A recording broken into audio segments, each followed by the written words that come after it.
Hello everyone, welcome to MK's BioVision. Today we are going to discuss a very important topic, that is gene mapping through test cross method. Gene mapping is a process through which order of genes on chromosome or relative distance between them is determined. In case of haploid organism, it is done through tetrad analysis method. In case of diploid organism, phenotype of fertilization product is analyzed using test cross method. कल हमने haploid organism के बारे में पढ़ा था. Haploid organism में जब हम जीन मैपिंग करते हैं तो जीन मैपिंग में हम टेट्राड एनालिसिस को यूज करते हैं, क्योंकि उसमें जो मियोसिस का प्रोडक्ट होता है, यानी कि जो हैप्लॉइड सेल्स होते हैं, टेट्राड के सेल्स होते हैं, उसको डायरेक्टली हम एनालाइज करते हैं. उसको हम कल्चर करके डायरेक्टली हम एनालाइज कर लेते हैं. जबकि डिप्लॉयड ऑर्गेनिज्म में ऐसा करना संभव नहीं है, क्योंकि डिप्लॉयड ऑर्गेनिज्म में मियोसिस का जो प्रोडक्ट होता है वो गैमीट्स होता है. गैमीट्स को ना तो हम कल्चर कर सकते हैं, न ही हम डायरेक्ट उसका फिनोटाइप देख सकते हैं. इसके लिए हम क्या करते हैं कि टेस्ट क्रॉस मेथड का इस्तेमाल करते हैं, यानी कि उसको डबल रिसेसिव पेरेंट से क्रॉस कराते हैं. डबल रिसेसिव या ट्रिपल रिसेसिव पेरेंट से क्रॉस कराते हैं. एज द केस इज, जैसे डबल 2 पॉइंट क्रॉस ओवर हुआ, 2 पॉइंट क्रॉसिंग ओवर हुआ तो उसमें डबल रिसेसिव पेरेंट से कराएंगे. 3 पॉइंट का हुआ तो उसमें ट्रिपल रिसेसिव पेरेंट से कराएंगे, होमोजाइगस रिसेसिव पेरेंट से कराएंगे. तो यहाँ हमने एक एग्जांपल लिया है क्रॉसिंग ओवर बिटवीन 2 लोकस, और इसको 2 पॉइंट क्रॉसिंग ओवर भी कहते हैं. इसमें आप देखिए कि ये सिस कंडीशन में 2 डोमिनेंट जीन है, ए और बी, यहाँ स्मॉल ए और बी. इसके गैमीट्स बने और गैमीट्स फाइनली F1 में यूनाइट होकर जायगोट बना. जायगोट में हम देखते हैं कि यहाँ कैपिटल ए और कैपिटल बी एक क्रोमोजोम पर है और स्मॉल ए और स्मॉल बी दूसरे क्रोमोजोम पर है. अब ये जब F1 जनरेशन गैमीट्स बनाएगा तो ये भी मियोसिस के थ्रू बनाएगा, और मियोसिस में क्या होता है कि होमोलोगस क्रोमोजोम का पेयरिंग होता है. तो ये होमोलोगस क्रोमोजोम जब पेयरिंग करेगा तो पेयरिंग करके ये without give and take of chromosomal segment ये अलग हो सकता है, या हो सकता है कि कोई पार्ट इसका दूसरे होमोलोगस क्रोमोजोम पर चला जाए और उसका पार्ट इसके क्रोमोजोम पर चला आए, यानी कि क्रॉसिंग ओवर हो जाए. Crossing over is a possibility है, जो एक रेगुलर फीचर नहीं है कि क्रॉसिंग ओवर होना ही है या होगा ही. पेरेंटल टाइप इसमें देखते हैं तो हमेशा क्या होगा कि पेयरिंग हुआ और ये अलग हुआ तो पेरेंटल टाइप हमेशा ज्यादा होगा, यानी कि without give and take of chromosomal segment they get separated, और उसमें हम पेरेंटल टाइप की संख्या ज्यादा होती है. लेकिन क्रॉसिंग ओवर भी होता है जिसकी संभावना कमी होती है. तो यहां देखिए क्रॉसिंग ओवर, यदि मान लीजिए हम एज्यूम करके चल रहे हैं कि क्रॉसिंग ओवर हुआ है, तो ये कितने तरह का गैमीट बनाएगा? ये 4 तरह का गैमीट बनाएगा. कैपिटल ए कैपिटल बी वाला, कैपिटल ए स्मॉल बी वाला, स्मॉल ए और capital B small A small B. अब इस गैमीट का सीधा हम एनालाइज नहीं कर सकते हैं. हैप्लॉइड के केस में सीधा इसी गैमीट का हम एनालाइज कर लेते थे, जिसको हम टेट्राड एनालिसिस करते हैं. लेकिन अब डिप्लॉयड ऑर्गेनिज्म के केस में हम क्या करते हैं कि इसका टेस्ट क्रॉस कराते हैं. यहां देखिए F1 से हमने इसका टेस्ट क्रॉस कराया है डबल रिसेसिव पेरेंट से, जो केवल एक ही तरह का गैमीट प्रोड्यूस कर रहा है. अब इसका गैमीट, इसके 4 तरह के गैमीट इसके एक तरह के गैमीट से यूनाइट कर रहे हैं. तो यूनाइट कर रहे हैं तो गैमेटिक फ्यूजन के बाद क्या बनेगा? फिनोटाइप. जब वो जायगोट डेवलप करेगा, एडल्ट प्लांट बनेगा, तो ये कैसा फिनोटाइप देगा? ये वाला जो फिनोटाइप होगा वो पेरेंटल टाइप होगा, क्योंकि कैपिटल ए और कैपिटल बी है इसमें, तो पेरेंटल टाइप होगा. ये वाला जो फिनोटाइप होगा ये भी पेरेंटल टाइप होगा, क्योंकि इसमें डबल रिसेसिव कंडीशन है और डबल रिसेसिव कंडीशन इसके इसमें है, दूसरे पेरेंट में। तो ये दोनों पेरेंटल टाइप होगा। अब क्रॉसिंग ओवर के कारण जो रिकॉम्बिनेंट टाइप बना, नया टाइप बना, उसमें कैपिटल ए स्मॉल बी आ गया, स्मॉल ए कैपिटल बी आ गया, तो ये दोनों रिकॉम्बिनेंट टाइप बन गए। याद रहे पेरेंटल टाइप जो होता है उसकी संख्या हमेशा ज्यादा होती है रिकॉम्बिनेंट टाइप से, हमेशा ज्यादा ही। दिस इज ए फैक्ट, इसको याद रखना है।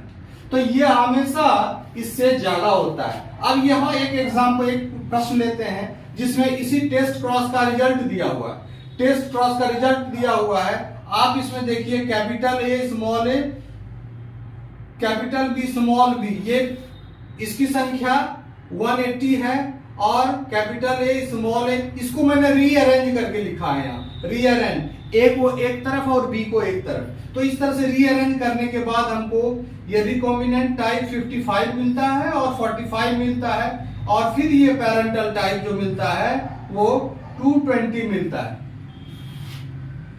इसमें रिकॉम्बिनेशन फ्रीक्वेंसी निकालने के लिए या relative distance between the genes को कैलकुलेट करने के लिए हम सबसे पहले इसको टोटल कर लेते हैं। टोटल किया है तो 500 आया। 500 आने के बाद इसका जो फॉर्मूला है वो ये है, वो है रिलेटिव फ्रीक्वेंसी, रिलेटिव ये रिकॉम्बिनेशन परसेंटेज का जितना रिकॉम्बिनेंट है और उसको हम टोटल से डिवाइड करके 100 से गुना कर देते हैं। तो इतना यहां हमको 55 और 45 को टोटल करेंगे तो 100 आया, और 100 में 500 से गुना करके हम इसको 100 से फिर इसको 100 से गुना करते हैं, तो इस तरह से 20% आया। 20% इज इक्विवेलेंट टू 20 सेंटीमॉर्गन। इस परसेंटेज को हम किसी फिजिकल यूनिट सेंटीमीटर या मीटर में डिफाइन नहीं करते हैं, इसको हम लिंकेज डिस्टेंस के फॉर्म में डिफाइन करते हैं। This unit can not be exchange, इसको हम मीटर सेंटीमीटर में एक्सचेंज नहीं कर सकते, कन्वर्ट नहीं कर सकते। तो ये जो डिस्टेंस हुआ सेंटीमॉर्गन, 20 सेंटीमॉर्गन, ये लिंकेज डिस्टेंस हुआ। अब इस लिंकेज डिस्टेंस को हम एक क्रोमोसोम पर देख रहे हैं कि ये ए का लोकस है और ये बी का लोकस है। अब ए लोकस और बी लोकस के बीच में 20 सेंटीमॉर्गन का है, 20 सेंटीमॉर्गन का डिस्टेंस है। अब इससे यह पता नहीं चलता है कि कौन सा लोकस सेंटीमीटर के तरफ है और कौन सा लोकस बाहर की तरफ है। तो you can not determine the relative the order of gene in this case. इस केस में हम किसी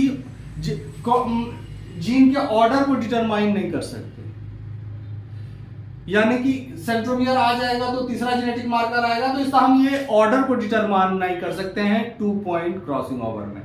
केवल हम रिलेटिव डिस्टेंस का पता कर सकते हैं जिसको लिंकेज डिस्टेंस कहते हैं। जीन के ऑर्डर को पता करने के लिए, जीन के ऑर्डर को पता करने के लिए हम 3 पॉइंट क्रॉस ओवर को कंसीडर करेंगे। 3 पॉइंट क्रॉसिंग ओवर को कंसीडर करना पड़ेगा, जिसमें एक और लोकस लेना पड़ेगा, ए बी, इसके बाद सी। तब हम कह सकते हैं कि दो ए बी और सी के बीच का रिलेटिव डिस्टेंस क्या है, या फिर ए और बी के बीच में सी है, या फिर बी सी के बीच में ए है। तो इस तरह से हम रिलेटिव ऑर्डर को डिटरमाइन करते हैं 3 पॉइंट क्रॉसओवर में, और उसका रिलेटिव डिस्टेंस भी पता करते हैं और ऑर्डर भी डिटरमाइन करते हैं। इस तरह से हम उसका जीन मैपिंग कर पाते हैं। अब हम 3 पॉइंट क्रॉस के बारे में डिस्कशन करेंगे। इसमें जीन मैपिंग को कैसे करते हैं उसको देखते हैं। Gene mapping by test cross method, when we consider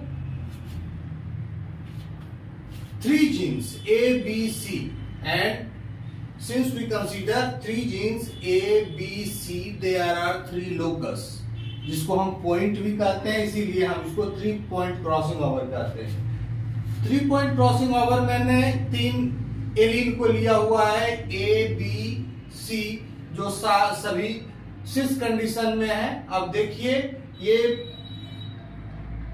ये भी डिप्लॉयड है, ये भी डिप्लॉयड ऑर्गेनिज्म है और इसने एक तरह का गैमेट प्रोड्यूस किया है। ये एक तरह का गैमेट प्रोड्यूस करता है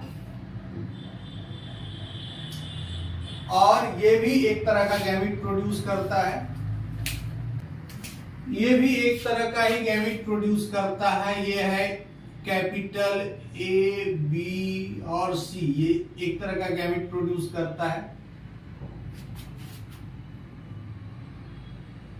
और ये गैमेट दोनों फ्यूज करते हैं, फ्यूज कर जाते हैं तो फिर हमको F1 जनरेशन मिलता है। F1 जनरेशन मिलता है, इसमें कैपिटल ए, बी और सी है, स्मॉल बी, स्मॉल सी है। अब जो भी हमको F1 जनरेशन मिला, हम F1 जनरेशन का फिर टेस्ट क्रॉस करते हैं, यानी कि रिसेसिव होमोजाइगस पेरेंट से पुनः इसका क्रॉस करवाते हैं। पुनः इसका क्रॉस करवाते हैं तब हमको मिलता है जो ऑर्गेनिज्म मिलता है, डिप्लॉयड ऑर्गेनिज्म, हम उसको एनालाइज करते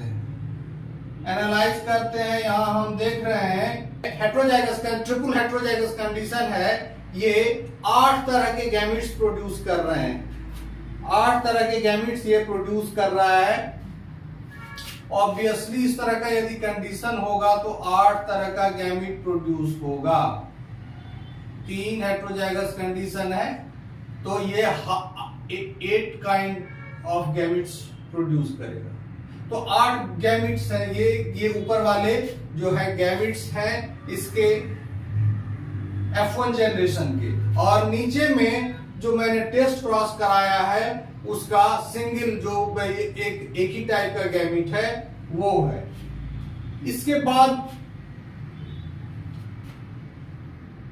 8 काइंड्स ऑफ फिनोटाइप्स हमको मिलते हैं। 8 काइंड्स ऑफ फिनोटाइप मिलते हैं। किसमें मिलते हैं? टेस्ट क्रॉस कराने के बाद। अब हम देखते हैं कि कैसे हम ए, बी और सी के बीच में रिलेटिव डिस्टेंस या फिर जो ए, बी, सी जीन है उसका ऑर्डर क्या है, जीन पर, क्रोमोसोम पर उसका ऑर्डर क्या है। तो हमको जो सवाल दिया रहता है, जो प्रश्न रहता है, उसमें हमको डाटा दिया रहता है। जैसे ये डाटा है इस फिनोटाइप का ABC, capital A, capital B और capital C, small A, small B, small C का ये है 244, 234।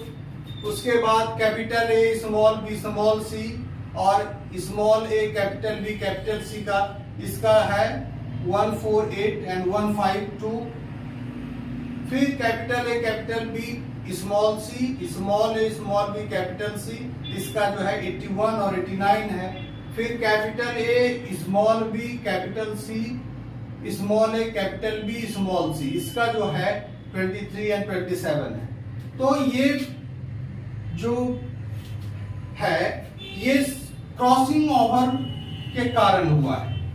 ये पेरेंटल है, ये पेरेंटल टाइप है, ये पेरेंटल टाइप है और ये भी पेरेंटल टाइप है, क्योंकि हम देख सकते हैं कैपिटल ए, कैपिटल बी, सी और स्मॉल ए, स्मॉल बी, सी। तो देखिए ये जो गैमेट है ये पेरेंटल टाइप है। तो पेरेंटल टाइप, हर क्रॉस में पेरेंटल टाइप मैक्सिमम होता है। इसमें भी पेरेंटल टाइप का टोटल हम देखें तो ये 480 है। उसके बाद सिंगल क्रॉसिंग ओवर का रिजल्ट है। सिंगल क्रॉसिंग ओवर, यदि क्रॉसिंग ओवर ए और बी के बीच में होता है, ए और बी के बीच में होता है, ऑब्वियसली ये ऊपर वाला क्रोमेटिड फ्री है, नीचे वाला क्रोमेटिड फ्री है, और जो सेकंड क्रोमेटिड है उसमें कैपिटल ए के बाद स्मॉल बी, स्मॉल सी, इसके बाद फिर स्मॉल ए के बाद कैपिटल बी और कैपिटल सी है। देखिए कैपिटल ए के बाद स्मॉल बी, स्मॉल सी और स्मॉल ए के बाद स्मॉल ए के बाद कैपिटल बी और कैपिटल सी। तो ये जो है सिंगल क्रॉसिंग ओवर का डाटा है। वो किसके बीच का क्रॉसिंग ओवर है? ए और बी के बीच का है, ए और बी के बीच का है। इसका टोटल हम करते हैं तो 300 है। 300 है। अब दूसरा केस हम देखते हैं जब क्रॉसिंग ओवर बी और सी के बीच में होता है, तो उस केस में हमको मिलता है capital A capital B small C और small A small B capital C. देखिए capital A capital B small C small A small B और कैपिटल सी। तो ये जो डाटा है बी और सी के बीच के क्रॉसिंग ओवर का डाटा है। इसके बाद फिर हम देखते हैं double crossing over. Double crossing over यानी कि ए और बी और सी दोनों के बीच में क्रॉसिंग ओवर हो।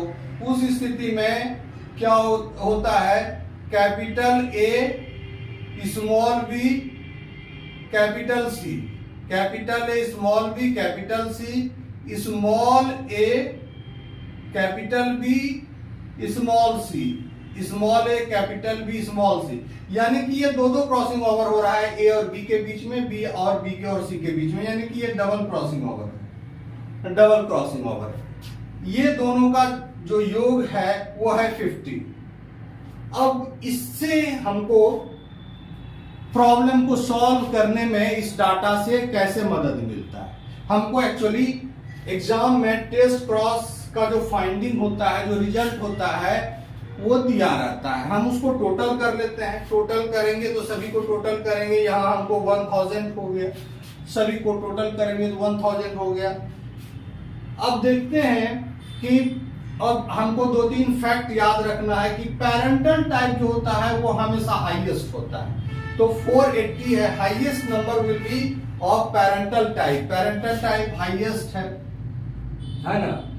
हमने अपने कन्वीनियंस के लिए यहाँ पेरेंटल टाइप सिस कंडीशन में लिया है, ट्रांस में भी हो सकता है। तो ये पेरेंटल टाइप इस बात को शो करता है कि सिस और ट्रांस अरेंजमेंट का जीन के को दिखाता है, सिस और ट्रांस अरेंजमेंट ऑफ जीन को दिखाता है। नंबर होता है इसका, सबसे ज्यादा नंबर होता है उसको हम पहले ही छांट लेते हैं और सेपरेट कर लेते हैं, वो पेरेंटल टाइप है। और पेरेंटल टाइप में फिर जीन की स्थिति देखते हैं कि क्या ये सिस पोजीशन में है, ए बी सी कौन सा जीन सिस पोजीशन में है, कौन सा ट्रांस पोजीशन में है। इस चीज को नोटिस करना बहुत जरूरी होता है, ये हमेशा सिस कंडीशन में नहीं होता है।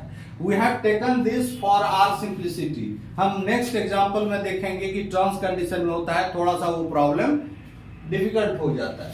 फिर डबल क्रॉसिंग ओवर में हम देखते हैं कि डबल क्रॉसिंग ओवर में क्या होता है कि ये सबसे कम होता है। एक क्रॉसिंग ओवर का होना ही एक फ्रीक्वेंट प्रोसेस नहीं है। क्रॉसिंग ओवर नहीं होना ये इसके प्रोबेबिलिटी ज्यादा होते हैं। क्रॉसिंग ओवर इन केस हो गया एक crossing over that is enough, लेकिन दो क्रॉसिंग ओवर हो जाए involving the same strand that is a rare phenomena, ऐसा होता नहीं। लेकिन यहां हम कह रहे हैं कि डबल क्रॉसिंग ओवर के चांसेस है, तो चांसेस है तो बहुत कम होते हैं, रेयर लोएस्ट होता है। इसका जो इसकी जो संख्या होती है डबल क्रॉसिंग ओवर के फिनोटाइप की संख्या सबसे कम होती है। यहाँ सबसे कम संख्या जो है वो 50 है। तो 50 वाला जो ये वाला डाटा है ये डबल क्रॉसिंग ओवर का है ऑब्वियसली। तो ये क्या देता है, डबल क्रॉसिंग ओवर बताता है कि कौन सा जीन मिडिल में है, क्योंकि डबल क्रॉसिंग ओवर में मान लीजिए ए बी और सी यहां है और small A small B C है, तो क्रॉसिंग ओवर में इस तरह का चांस हो जाता है। यानी कि ये दोनों अपनी स्थिति पर रहता है और बीच वाले का पोजीशन बदल जाता है। तो डबल क्रॉसिंग, तो बीच वाले का पोजीशन बदल जाता है, तो इसका मतलब हमको ये देखना पड़ेगा कि पेरेंटल टाइप में से कंपेयर करते हैं हम डबल क्रॉसिंग ओवर को और देखते हैं कि कौन सा जीन है जिसके बीच की स्थिति बदली है, यानी कि वो बीच में बदल गया है। तो उससे हमको पता चल जाता है, ऑर्डर ऑफ जीन्स के बारे में पता चलता है, order of genes on a chromosome ये पता चल जाता है। अब देखिए, अब हम रिकॉम्बिनेशन फ्रीक्वेंसी निकालते हैं। रिकॉम्बिनेशन फ्रीक्वेंसी कैसे निकालते हैं? पहला रिकॉम्बिनेशन फ्रीक्वेंसी किसके लिए निकालेंगे? नॉन क्रॉसिंग ओवर के लिए तो निकालेंगे नहीं, निकालेंगे सिंगल क्रॉसिंग ओवर के लिए। तो सिंगल क्रॉसिंग ओवर में देखिए पहला जो है सिंगल क्रॉसिंग ओवर में ए और बी के बीच का है। तो ए और बीच में जो संख्या है, ए और बी के बीच में जो क्रॉसिंग ओवर हुआ है उसमें फिनोटाइप की संख्या 300 है। तो 300 है, फिर उसमें हम डीसीओ भी जोड़ेंगे, डबल क्रॉसिंग ओवर जोड़ेंगे, क्योंकि डबल क्रॉसिंग ओवर में दोनों पर क्रॉसिंग ओवर है, इसीलिए डीसीओ भी जोड़ेंगे यहाँ। तो 300 में हम 50 जोड़ दिए और उसके बाद फिर हम उसको टोटल से डिवाइड करते हैं। टोटल 1000 है, डिवाइड किए 100 से मल्टीप्लाई किया तो हमको 35% निकला। 35% रिकॉम्बिनेशन मीन्स 35 सेंटीमॉर्गन, 35 सेंटीमॉर्गन। सिमिलरली बी और सी के क्रॉसिंग ओवर के बारे में जब हम पता करते हैं तो देखते हैं क्या कि बी और सी में क्या होता है कि बी और सी के बीच में जो डाटा मिलता है वो फिनोटाइप का वो 170 है। 170 प्लस 50, हमने 50 जोड़ दिया डबल क्रॉसिंग ओवर का, 1000 से डिवाइड किया, इसको 100 से गुना किया, तो इस तरह से हमको 22% मिल गया इसका रिकॉम्बिनेशन फ्रीक्वेंसी। और जो रिलेटिव डिस्टेंस मिला बी और सी का वो मिला 22 सेंटीमॉर्गन।